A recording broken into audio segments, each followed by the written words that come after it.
It's all about people. And I said when we started this year, we just want to trust God to get us ready, to position us to come in a place where we know, okay, God, you've worked in me, and you've prepared me, and I'm getting myself in order for whatever happens. But friends, we're going to start moving outward now to a world where there's a lot of people. When I prepared my sermon, I was thinking, you know what? This world would have been a brilliant paradise, like heaven on earth, if it wasn't for people.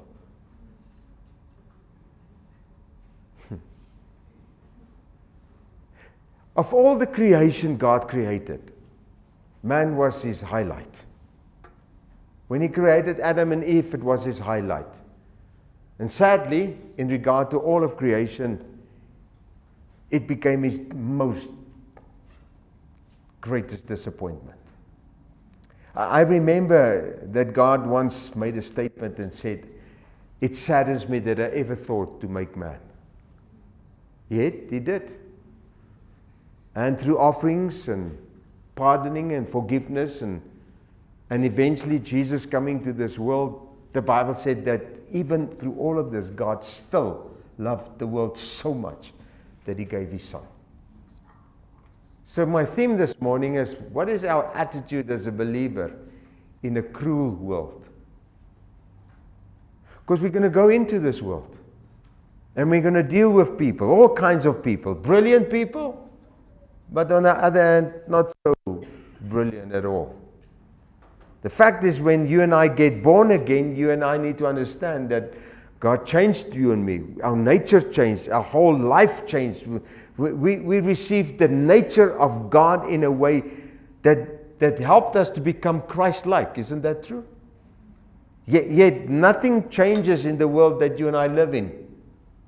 The day I got born again, when I went into the world, the mugu was still a mugu next door. And the thief was still a thief. The only thing that changed was you and me when we got born again. And so we live in this world, and so my question is, now if Jesus knew this, that you and I were living in a world as a child of God, how would he go about helping you and me? How would Jesus live in this world?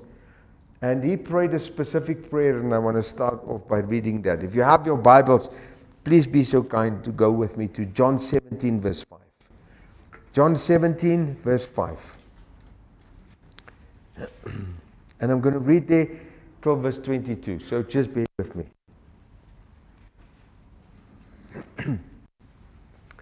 Now, Father, he says in verse 5, John 17, verse 5. Glorify me in your own presence with the glory that I had with you before the world existed. I have manifested your name to the people whom you gave me out of this world. Yours they were, and you gave them to me, and they have kept your word. He's speaking about the disciples. Now they know that everything you have given me is from you. For I have given them the words that you gave me, and they have received them, and have come to know in truth that I came from you, and they have believed that you sent me. I'm praying for them. I'm not praying for the world. Yoch, what a statement. Listen to verse 9 again. I am praying for them. I am not praying for the world. That world in the Greek, I'm not praying for the cosmos. I'm not praying for this worldly system. I'm praying for them that you gave me. Not praying for the world, but for those you have given me, for they are yours. Verse 10, all mine are yours, and yours are mine, and I am glorified in them. And I am no longer in the world, but they are in the world. And I'm coming to you, Holy Father. Keep them in your name, which you gave or have given me, that they may be one, even as we are one. While I was with them, verse 12, I kept them in your name, which you have given me. I've guarded them, and not one of them has been lost except the son of destruction, that the scripture might be fulfilled. But now I am coming to you, and these things I speak in the world, that they may have my joy fulfilled in themselves. I have given them your word, and the world has hated them, because they are not of this world, just as I am not of this world. Can I say it again, verse 14? I have given them your word, and the world has hated them. It's still like that. I do not ask, verse 15. Here comes the key thing. I do not ask that you take them out of this world, but that you keep them from the evil one. They are not of this world, just as I am not of this world. Sanctify them, which means set them apart in the truth. Your word is the truth. As you sent me into the world, so I have sent them into this world. And for their sake, I consecrate myself, that they may also be sanctified in truth. I do not ask for these only, but also for those who will believe in me through their word. And that's now you and me. That they may all be one, just as you are, Father, are one in me and I in you, and that also they may be in us, so that the world may believe that you have sent me. The glory that you have given me, I have given to them, that they may be one, even as we are one. So friends, here as I read this, I realize that Jesus knew exactly what was going to happen to you and me when time comes and as we come along through faith in what they have preached many years ago. And as I read this prayer that Jesus prayed, there's 5 scriptures that I just want to draw out this morning in my message to you. Verse 9, the first thing is, I am praying for them. I'm not praying for the world. For them, you gave them to me. Yeah, this thing blessed me so much when I realized that even as I live in this world, that Jesus keeps on praying for me. Have you ever just thought and considered this? That we often ask one another, would you please pray for me? I need some prayer. How often have you and I considered that Jesus says, I am praying for you? And just to know that I'm on His agenda, praying for me. And whatever He prays, He's interceding for me on my behalf and where I live in this world. Because He knows the world that I live in. He came from this world that I'm living in. In verse 11 says, I am no longer in this world. They are. But keep them in your name. What does this word keep? It means this in the Greek. Keep watch over them. Guard over them. Keep an eye on them. It's like when we were children, my mom would always say, I've got an eye on you. And then I would wonder, why does she got eyes in the back of her head? Because she always knows what's happening in my life. Well, I'm saying to you this morning, God has an eye on you. He's keeping you safe. In verse 13 he says, I'm coming to you, Father. I speak this in the world, this cosmos they live in, that they may have my joy fulfilled in themselves. He's praying for your joy. Now, if my theme this morning is the attitude of a believer in a cruel world, and we live in a cruel world, one of the things that Jesus is hoping for and praying for is that we should have the joy of God in our lives, in the fulfillment of what He's called us, even in a difficult and cruel world. Somewhere we ought to find out, how is it possible then to keep my joy in this world that I live in? And I'm going to address some of it today. In verse 14 it says, the world has and will in future hate them and keep on hating them. Why? Because as a believer, they are no longer of this world. We have a different spirit. We have a different light in us. It's like light versus darkness all the time that you and I are living in this world. And if we are not of this world, how do we deal with this world? This is the question. And the last scripture that I want to deal with is in verse 15. Jesus prays these things. He says, for instance, I pray, keep them from the evil one. And the evil one, speaking of Satan, and you know he's the evil one, and he will really, but there's also not only a spiritual evil one, but human beings that are evil.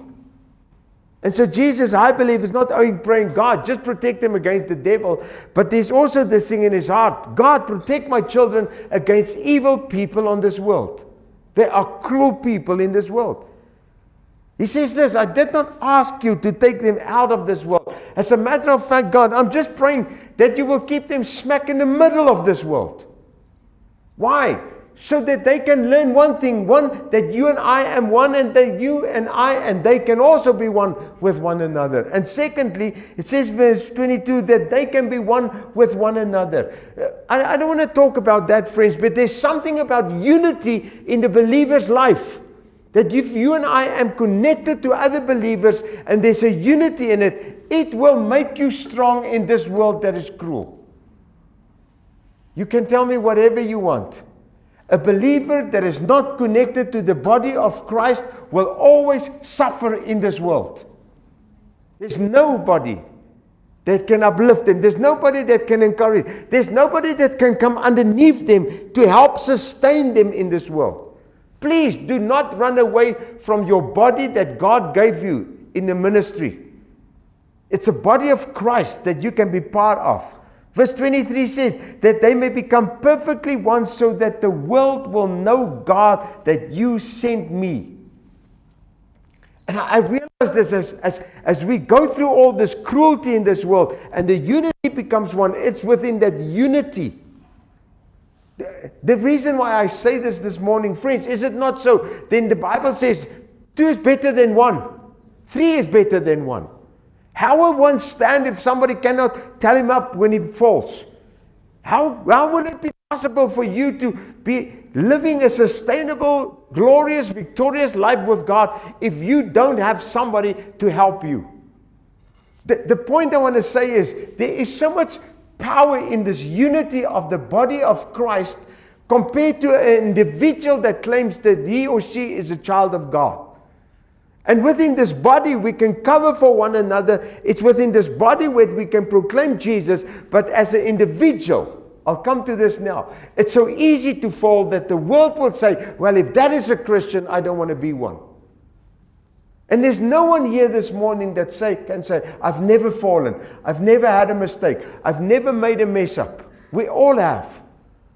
But it's like amazing when we're in the body of Christ, how that can cover up and we can be part of that. And in all of this, the body proclaims Jesus.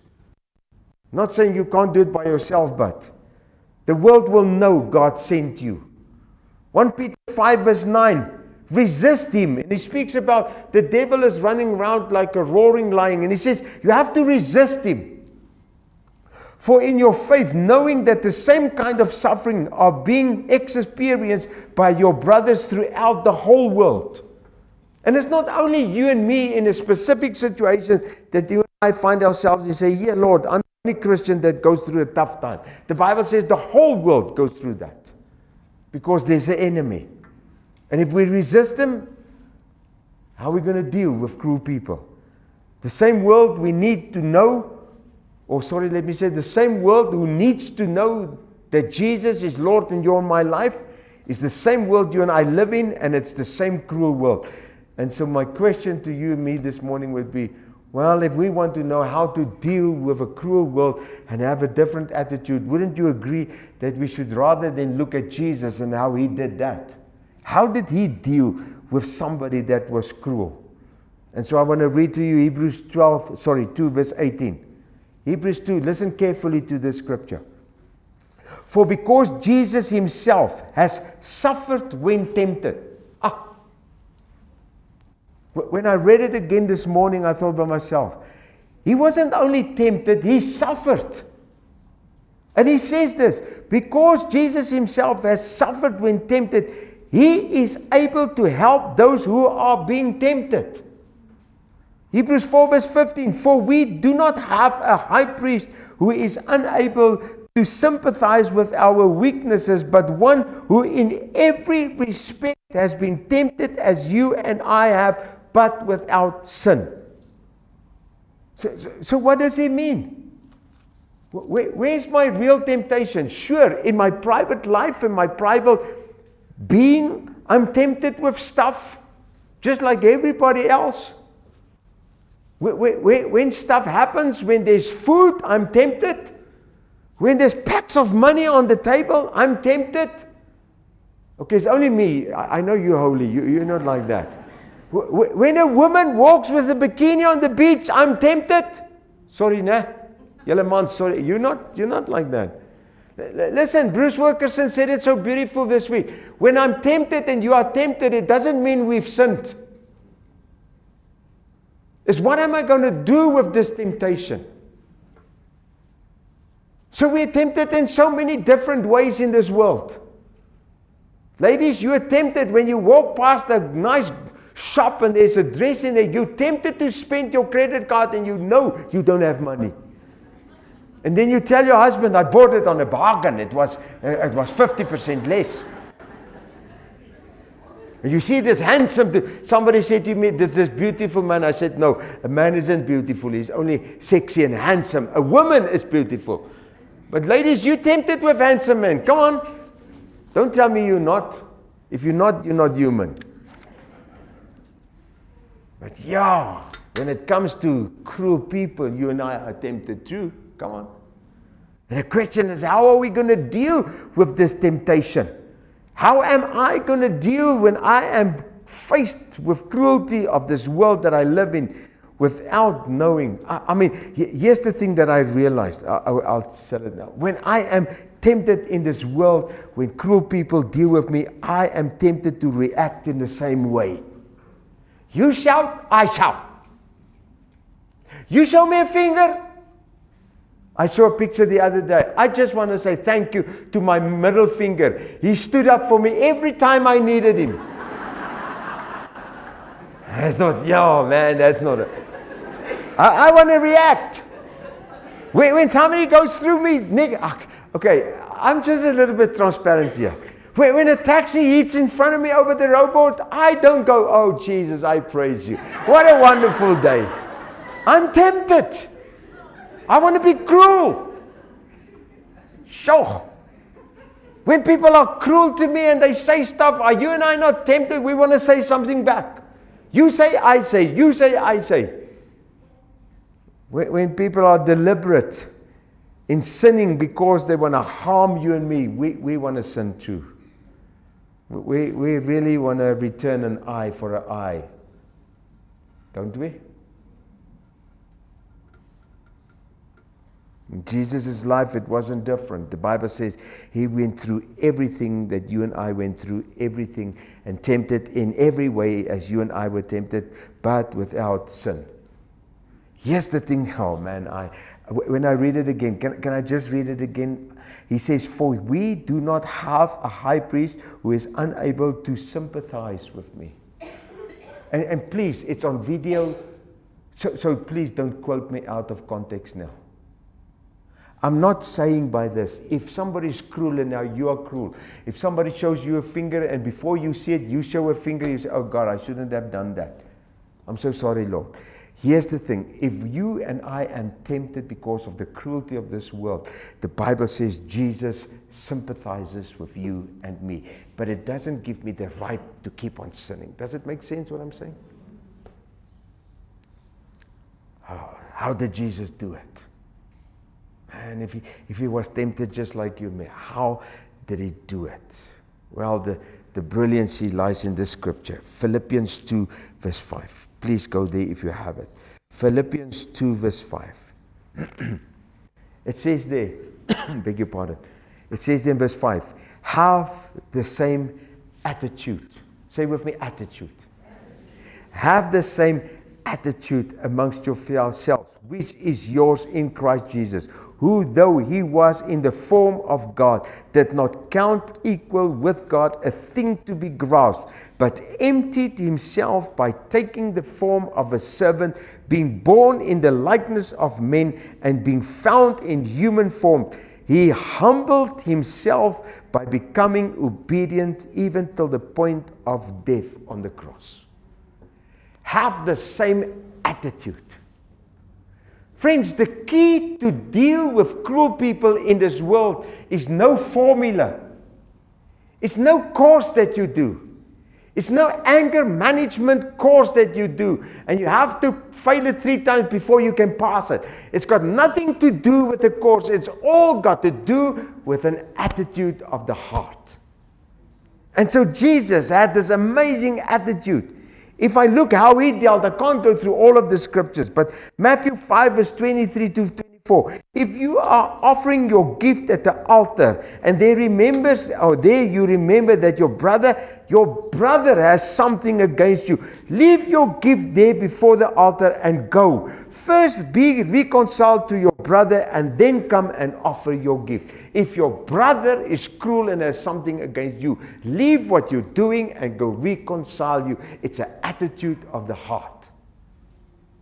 I see it in the world. I see it in the church. Oh, so you didn't greet me. I had people who left this church because some of you took their place on a Sunday on their chair. And then I find they are lost and they don't come to church, and I think, I wonder what went wrong. Was it something I did? And then I think, leave whatever you have and just go make sure whatever. And then I find this cruelty in their heart regarding some of you because you stole their place on a Sunday morning. And listen, ever since then, they never came back. They never came back. Jesus had an amazing attitude when it came to people. Listen to verse 38, the same chapter.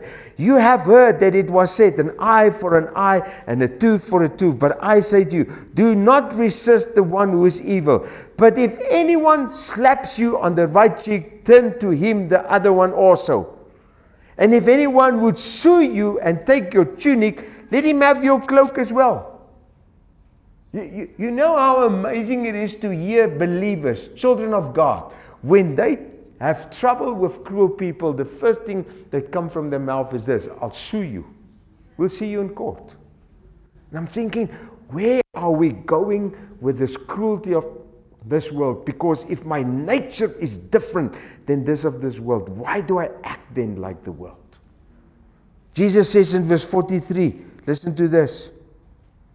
You have heard that it was said, you shall love your you should love your neighbor and hate your enemies. But I say to you, love your enemies and pray for those who persecute you.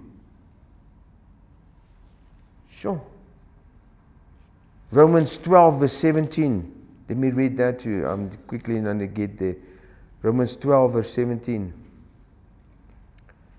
Jesus says this, or Paul, sorry. Repay no evil for evil, but give thought to do what is honorable in the sight of all.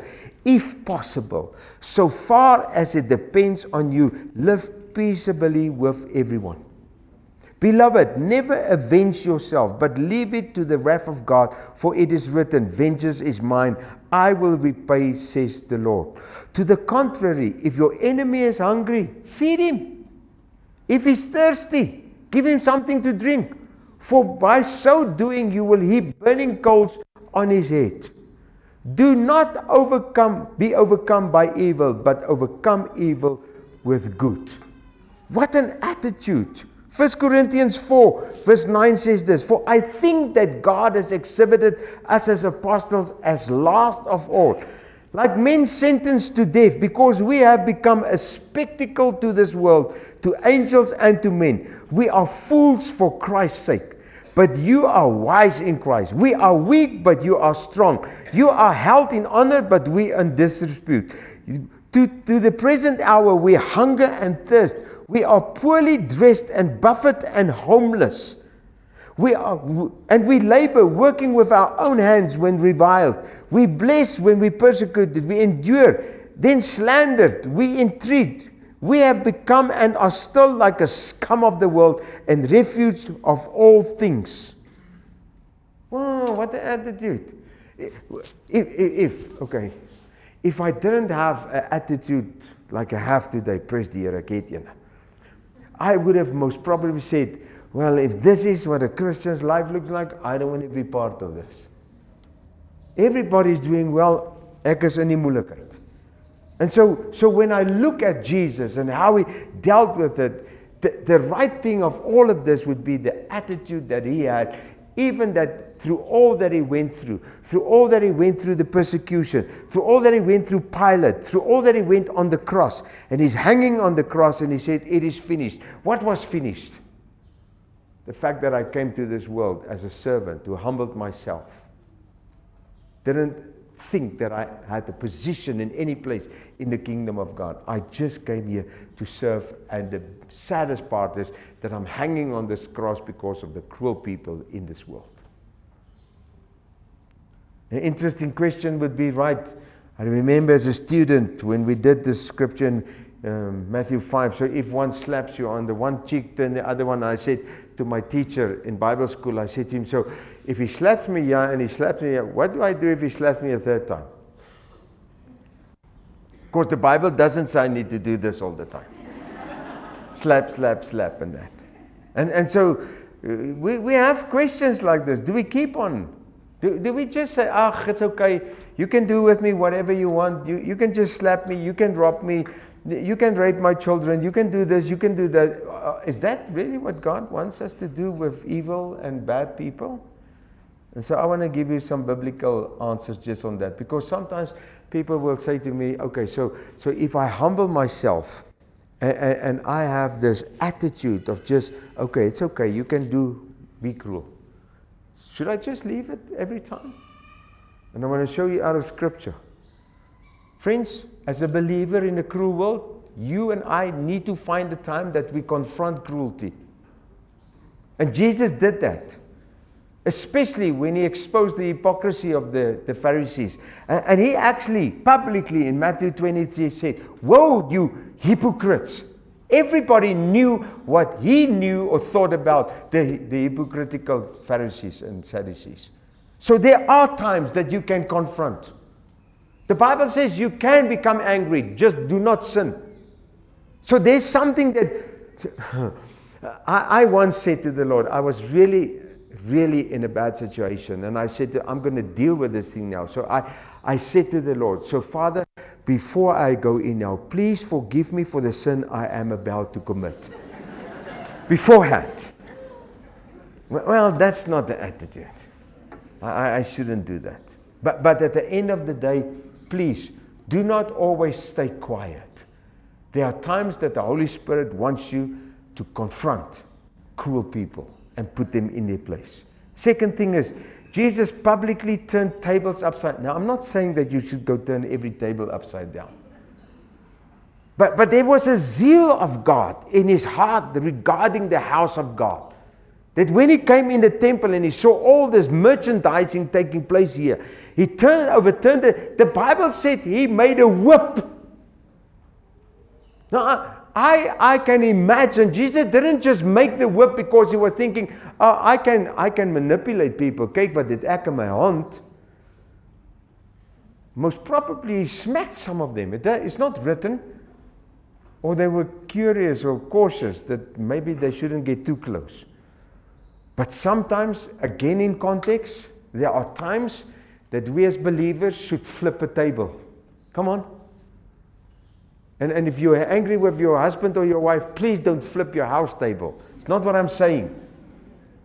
But the seal of God in regard to, when it comes to people in our nation, when it comes to women and child abuse, friends, it's not something that we can say, oh, you can abuse children and women just like you want. And we're not going to do something. Even in the spirit, if I need to flip some tables, I'm going to do it. To make something and make a stand when that comes to that. There's justice that needs to take place. Paul and Silas, go read the story in Acts 16 verse 36, were publicly humiliated, thrown into the dungeon. You remember the story? At midnight they started praising God and there came an earthquake and the doors went open. The amazing thing is they all went back to the prison. Then the police sent to the jailer the next morning, Paul, you and Silas can go.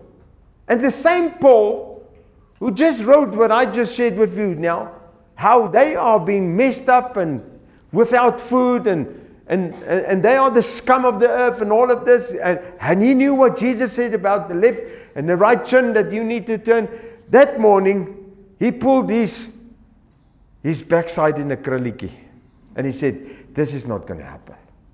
And he said, go say to the police, go say to those leaders, you can come and take us out and you will ask publicly for an apology. Because we are Roman citizens and you have put us in jail without any cause. So at one stage he said, well, let it be. And the other stage he said, no, I'm going to stand up. You're going to make an apology publicly. So he had to do that. When I shared the story a week or so ago in regard to a friend that I met many years ago. He was in the army. He had a shoe this high built up. He was in a landmine accident and he lost part of his leg and they fitted again, but he had a wooden shoe like this. So he would come into my office with this wooden shoe and he would kneel down at the couch every time he would pray and he would cry. I would still see this wooden shoe. I had the privilege to marry him and his wife. They went on retirement. They stayed here in Kommershoogland on a farm and had a guy come and work for him. And one day, one morning, about 10 o'clock, the wife saw this worker coming to the house with a panga, and then he raped her, tore all her clothes off. She got dressed in a little dress, took her in a car, started driving to Zambia, overturned the car. She got out about 2 o'clock in the morning, started walking through the bushes, bare feet, through the thorns.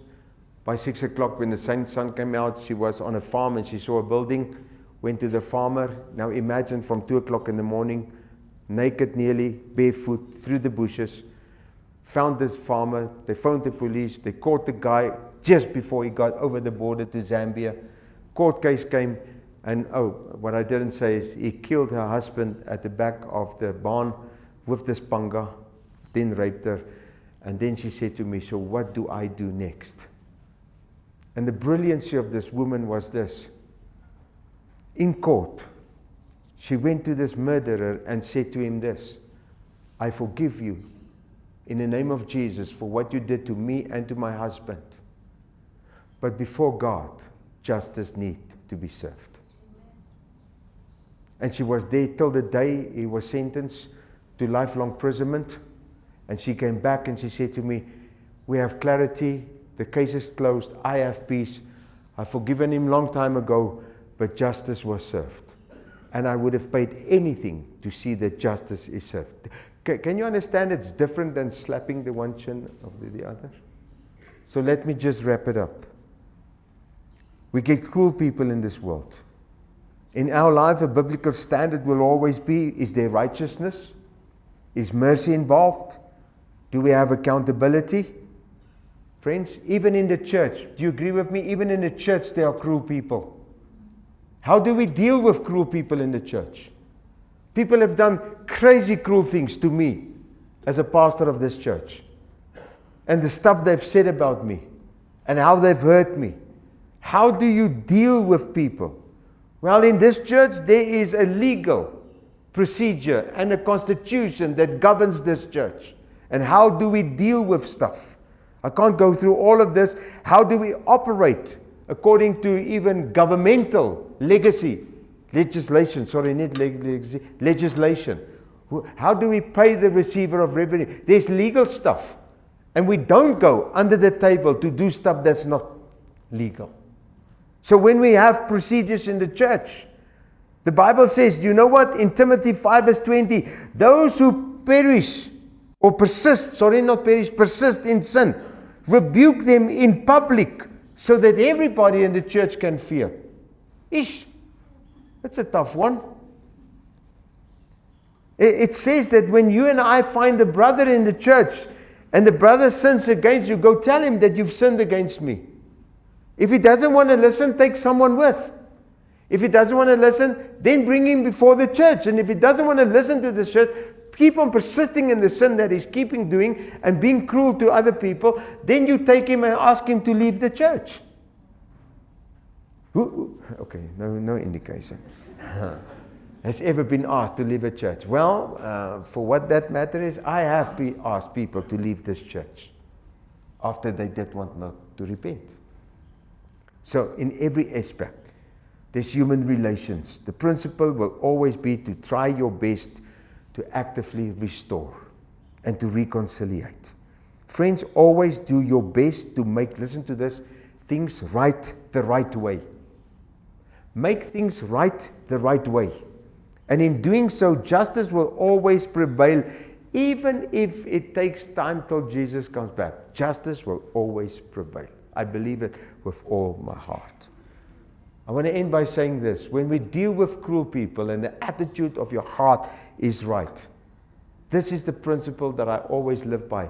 I want to guard my heart with everything that is inside of me, because out of this flows the rivers of life. And I want to encourage you this morning. Well, there's a lot of people here dealing with hurt. So I've often asked the Holy Spirit, with people, Lord, please help me. It is in my entire life and ministry my biggest challenge. How do we deal with cruel people? How do we manage cruel people? I can only say, God, keep my heart pure. Help me to be like Jesus. Put biblical principles in place so that justice can prevail. Dis die woord wat ek soek. And at the end of the day, Holy Spirit, please help me. Thank you, Father, that you know what I'm going through. Jesus says this, I went through what you did without sin. I sympathize with you, but I'm going to help you. So I want to end this morning. While the music plays softly, would you just close your eyes and imagine or think of people that are cruel to you?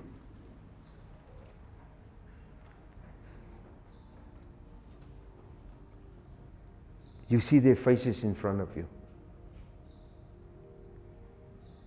They've done harsh things to you. Some of them are still doing cruel things to you. My question to you this morning is, what are you going to do about it? Needless to say, well, we need to keep on forgiving them 70 times 7. But what are you going to do?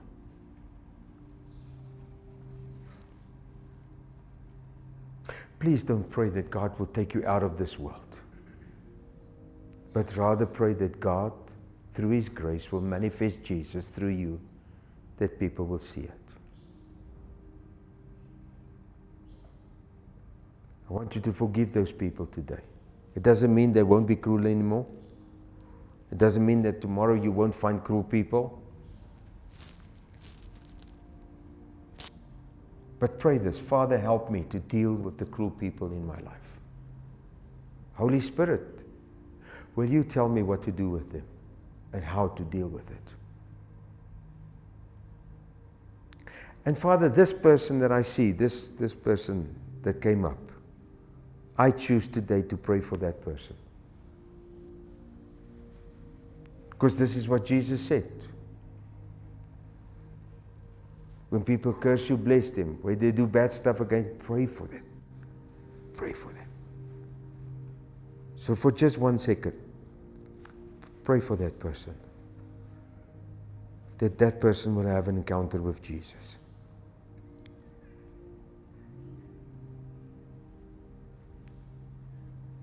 So Father, thank you as we end this service this morning. Jesus prayed that we will stay smack in the middle of this cruel world. But thank you, you are my helper, Holy Spirit.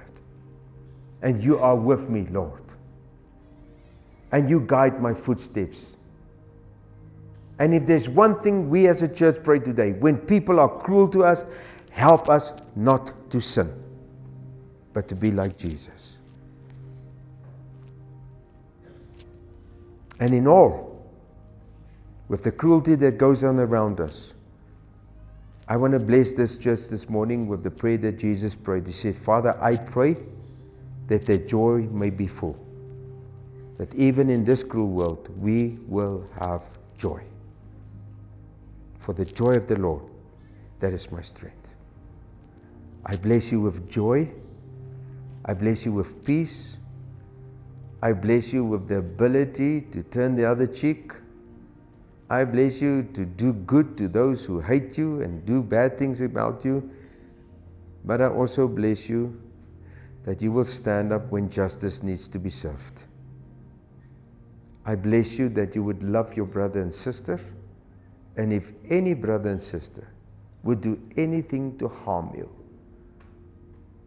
I bless you that you would leave whatever you're doing to go and reconcile yourself with them. May God bless you with an awesome week, and may His joy fill you from coming in and you're going out here today. In Jesus' name, amen.